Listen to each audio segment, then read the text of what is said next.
Hello guys, welcome back to my channel. আশা করি আপনারা সবাই ভালো আছেন। আমি ভালো আছি। চলে এসেছি আজকে রান্নাটা মেনে নিয়ে। তো আজকে রান্না হচ্ছে শুক্তো। তো শুক্তো করার জন্য মা থেকে সব আনাজ ভেজে নিয়েছে, ভেজে নিয়েছে। এরপর এখানে মশলা পেস্ট আছে, আদা বাটা, নিরামিষ শুক্তো হবে তো তাই। আর নিয়েছি লঙ্কা গুঁড়ো, হলুদ গুঁড়ো, জিরে গুঁড়ো, এইগুলো একসাথে মিক্স করে নেওয়া হবে। আর এদিকে দেখো কড়াই আলুগুলো ভেজে নেওয়া হচ্ছে শুক্তোর জন্য। মশলাটা হচ্ছে দিয়ে দেওয়া হচ্ছে, মশলাটা কষানো হচ্ছে। মশলা থেকে দেখো তেল ছেড়ে এসছে। আলুগুলোর সাথে মশলাটা ভালোভাবে কষিয়ে এরপর সবজিগুলো দিয়ে দেওয়া হচ্ছে। কাঁচকলা, আলু, গাজর,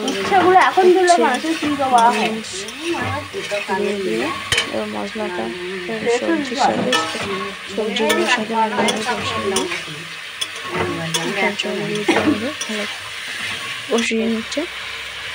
অল্প নুন দিয়ে দিলাম। এখন পরে দেবে পরিমাণ মতো। এখন অল্প পরিমাণ দেওয়া হলো, দিয়ে আরও একটু ভালোভাবে কষিয়ে নিচ্ছে। মশলাগুলো যাতে সব সবজির সাথে ভালোভাবে মিক্স হয়েছে। এবার দেখো বড়ি দিয়ে জল দিয়ে ভালোভাবে হয়ে গেলে নামিয়ে নিয়ে মশলা গুঁড়ো দিয়ে তারপর ভালো নিয়ে নিয়েছি শুক্তো দিয়ে। আর দেখো এখানে মা আলু সেদ্ধ মাখছে তেল, লঙ্কা, নুন দিয়ে মেখে নিলে পর আলু সেদ্ধটা ভালোভাবে মেখে নিয়ে পর আলু সেদ্ধ আর শুক্তো দিয়ে দেবো। আমি আজকে ভাত খেয়ে নেবো ভালোভাবে। মায়ের হাতে আলু মাখা একটা আলাদা টেস্ট।